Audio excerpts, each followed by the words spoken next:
The arrival, the Zephyrin Empire had conquered 312 star systems without breaking a sweat.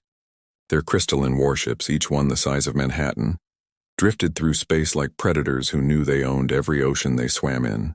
They had protocols for everything: how to approach primitive civilizations, how to demand surrender, how to integrate new subjects into their vast empire.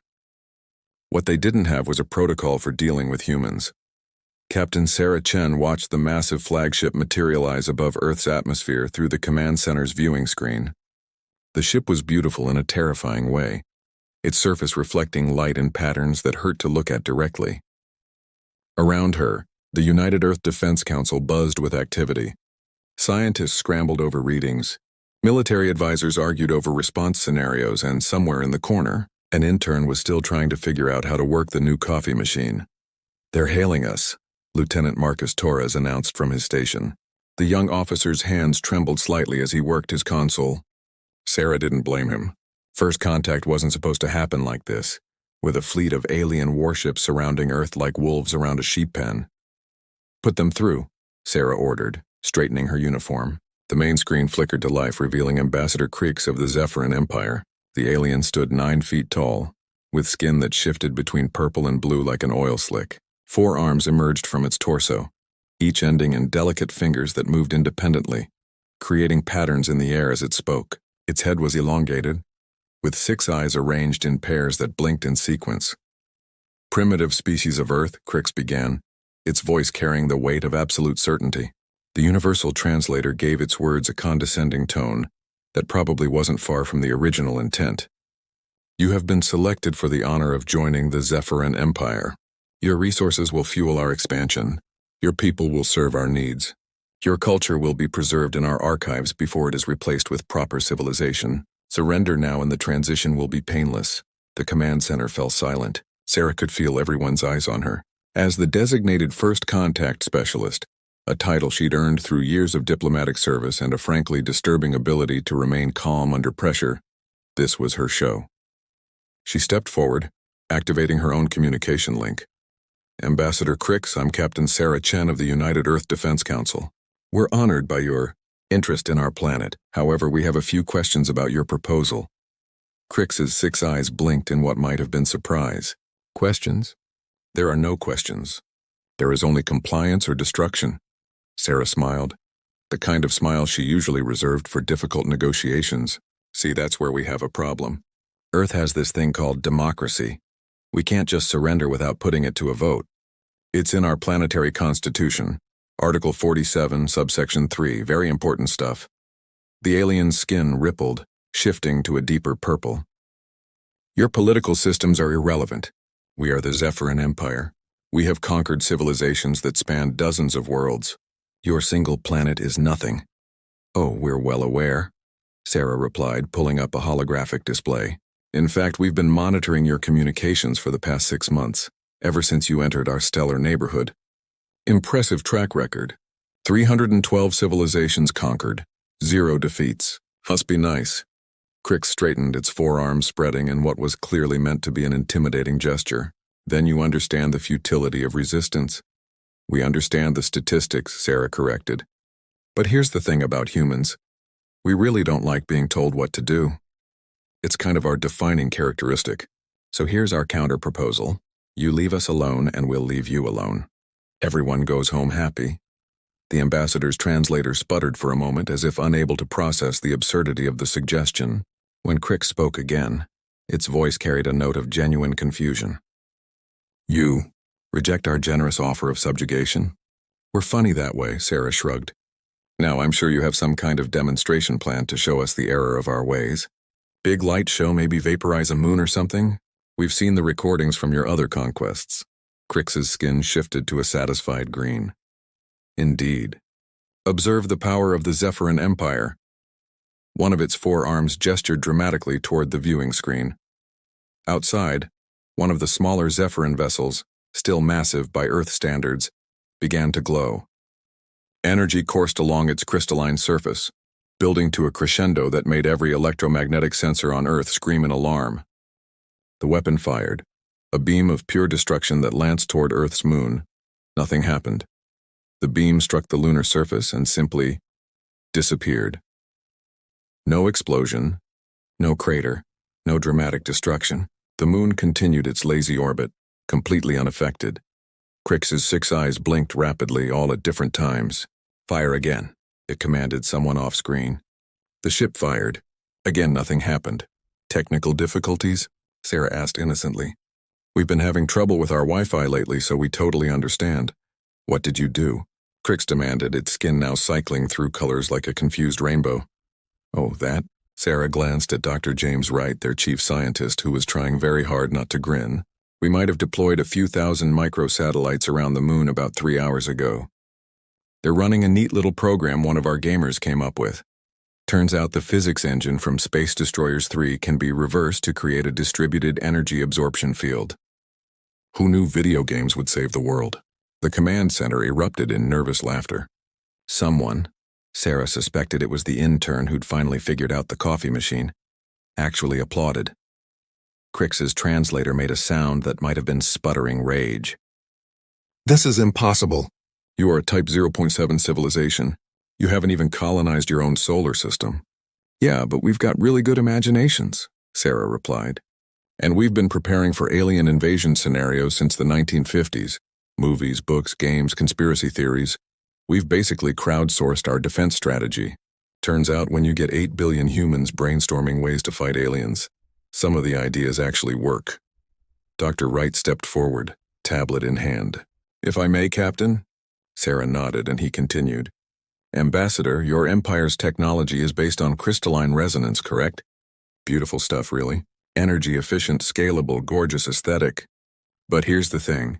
Crystals are predictable. They follow patterns. And humans, we're really, really good at finding patterns and breaking them. On the screen, Crix had gone very still. Its skin had settled on a deep dark purple that Sarah suspected meant trouble. You dare to mock the Zephyrin Empire? Mock? No, Sarah said, her tone becoming serious. We're trying to save you some embarrassment. See, we've run about 12,000 simulations since you arrived. In every single one where you attack Earth, things go badly for you. Not because we're stronger, we're not. Not because we're more advanced, we're definitely not. But because we're really, really annoying when someone tries to push us around. She pulled up another display, this one showing a complex network diagram. This is a map of your empire's communication network. We've already uploaded about 300 million cat videos into your central archives. They're replicating as we speak. In about 6 hours, every single one of your data centers will be completely full of cats doing stupid things. Your entire civilization will grind to a halt. And the only way to fix it will be to watch every single video and manually delete them. We estimate it'll take your empire about 40 years to clean up the mess. The silence that followed was deafening. Crix's 6 eyes were all focused on Sarah now, unblinking. You would destroy our empire with cat videos? And that's just Tuesday for us, Sarah said cheerfully. We haven't even gotten to the good stuff yet. Did you know that your universal translator has a buffer overflow vulnerability when processing human puns? Our linguistics team has prepared 47,000 puns in 300 languages. One broadcast and every translator in your fleet will start speaking in limericks. Behind her, someone from the linguistics team whispered, There once was a ship from Zephora. Don't, Sarah warned without turning around. Save it for if they actually attack. Crix's forearms were now gesturing frantically at someone off-screen. Sarah could hear agitated voices in the background, though the translator couldn't quite parse the rapid-fire alien speech. Finally, the ambassador turned back to face her. This is not how first contact is supposed to proceed, Crix said, and for the first time, Sarah heard something like uncertainty in its voice. Welcome to Earth, she replied. We do things differently here. The humiliation. The Zephyrin Empire had never retreated from anything in its 3,000-year history of conquest. They had protocols for victory, procedures for subjugation, and even contingency plans for the rare species that managed to resist for more than a few days. What they didn't have was a protocol for dealing with a species that turned their own technology into a comedy show. 3 days had passed since the initial contact, and things had gotten progressively worse for Ambassador Crix. The mighty Zephyrin fleet still surrounded Earth, but somehow, they were the ones under siege. Ambassador, Subcommander Velix approached carefully, knowing that Crix's mood had been volatile. We have another situation. Crix's 6 eyes closed in sequence, a gesture of extreme frustration. What now? The humans have somehow accessed our food replicators. Every meal produced in the fleet now takes the shape of, I believe they call it a rubber duck. The food is still nutritious, but the psychological effect on the crew. I don't want to hear it, Crix interrupted, skin shifting to a mottled brown of despair. Just add it to the list. The list had grown embarrassingly long. After the cat videos and the moon incident, the humans had only gotten more creative. Someone, they suspected a teenager from something called Reddit, had hacked into the fleet's environmental controls and changed all the ambient sounds to what humans called elevator music. The same 40-second loop had been playing for 72 hours straight. 3 crew members had already requested medical leave for what the ship's doctor was calling acute sonic trauma. Then there was the uniform incident. Every Zephyrin military uniform had been digitally altered in the fleet's databases. Now, whenever anyone tried to requisition new clothing, they received garments covered in what the humans called googly eyes. The Imperial Navy, terror of the galaxy, now looked like a children's craft project. Down on Earth, Captain Sarah Chen was holding another press conference. The Zephyrins watched in growing horror as she explained their latest countermeasure to a room full of journalists who seemed to be taking the alien invasion remarkably well. So, as you can see, Sarah was saying, pointing to a holographic display, we've managed to isolate the frequency their shields operate on.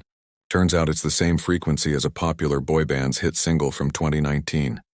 Every time they raise their shields now, they're basically broadcasting Baby Shark to the entire solar system. The room erupted in laughter. Someone asked, Captain Chen, is it true that you've challenged the Zephyrin ambassador to what you called a dance-off? Sarah grinned. Well, we noticed they have 4 arms, which gives them a natural advantage in interpretive dance. We thought it might be a more civilized way to settle our differences. Unfortunately, Ambassador Crix hasn't responded to our invitation yet. Back on the flagship, Crix's skin had turned a color that didn't exist in human visual spectrum but could best be described as mortified ultraviolet. She didn't actually challenge me to a dance-off, did she? She did, Ambassador, Felix confirmed. The invitation was formally submitted through diplomatic channels. She even suggested music, something called the Macarena. Enough. Crix's forearm slammed down on the command console. Prepare the ultimate sanction. We'll show these primitives the true power of the Zephyrin Empire. The ultimate sanction was the Empire's last resort, a gravity weapon that could increase a planet's mass until it collapsed into itself. It had only been used once before on a species that had dared to refuse tribute. The weapon powered up, a massive construct at the center of the fleet beginning to glow with ominous energy. On Earth, alarms started blaring in the command center. Captain, Lieutenant Torres called out, his face pale. They're charging some kind of gravity manipulation device.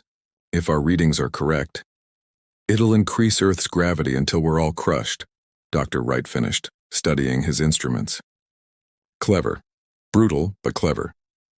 Sarah studied the readings for a moment, then turned to her team. Initialize Project Rubber Band. Are you sure? Wright asked. We've never tested it on this scale. No time like the present, Sarah replied. Besides, what's the worst that could happen? They crush us with gravity? They were going to do that anyway. Project Rubber Band was humanity's most ridiculous and brilliant creation, a network of satellites equipped with gravity manipulators of their own, designed not to fight the Zephyrin weapon but to redirect it. As the alien device fired, Earth satellites activated, creating a gravitational lens that bent the beam back on itself. The effect was instantaneous and hilarious.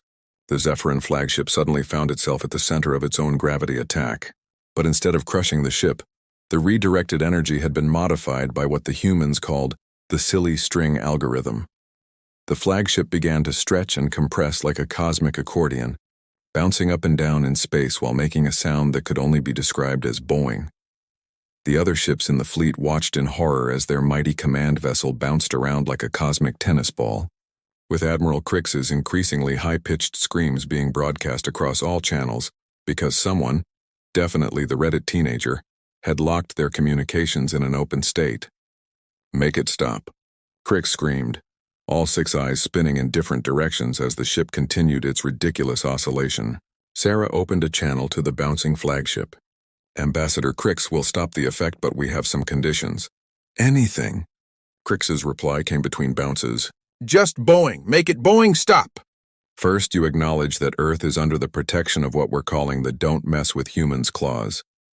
Any species that attacks us gets the full treatment, cat videos, googly eyes, and yes, the bouncing. Agreed, Boeing, agreed. Second, you'll spread the word to other empires. Earth is officially too annoying to conquer. We'll even give you a certificate. Yes, Boeing, fine. And third, Sarah paused for effect, you have to do the Macarena on video. We'll play it at the United Nations as a symbol of peaceful resolution. The bouncing stopped. For a long moment, there was silence across all channels. Then, in a voice filled with utter defeat, Crix responded, "If I do your ridiculous dance, you'll let us leave with some dignity intact?" "What's left of it, sure," Sarah agreed cheerfully. What followed was the most watched video in galactic history. Ambassador Crix, supreme representative of the mighty Zephyrin Empire, performed the Macarena with all four arms while his crew watched in stunned silence. The video went viral across 300 star systems in less than an hour. Someone added subtitles. Someone else remixed it with electronic music. By the time the Zephyrin fleet limped away from Earth, the dance had become the universal symbol for "I picked the wrong fight." The aftermath was swift and decisive. Word spread through the galaxy like wildfire. Earth was off limits. Not because humans were powerful, not because they were advanced, but because they were absolutely insufferable when threatened. The psychological warfare alone wasn't worth the resources. Other species began reaching out for peaceful contact, curious about the civilization that had defeated the Zephyrin Empire with memes and malicious compliance. Trade agreements were signed, cultural exchanges began, and humanity took its place in the galactic community not as conquerors or subjects, but as that one neighbor everyone was slightly afraid of because you never knew what they'd do next.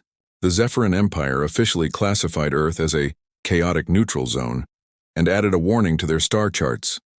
Approach with caution. Inhabitants are armed with humor and are not afraid to use it.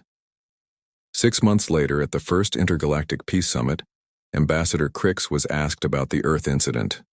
Its skin turned that particular shade of mortified ultraviolet again, and it simply said, "We don't talk about Earth." The human representative at the summit, Captain Sarah Chen, now promoted to Admiral, smiled and offered Crix a gift, a rubber duck wearing a tiny Zephyrin military uniform covered in googly eyes. "For your bathtub," she said innocently. "No hard feelings?"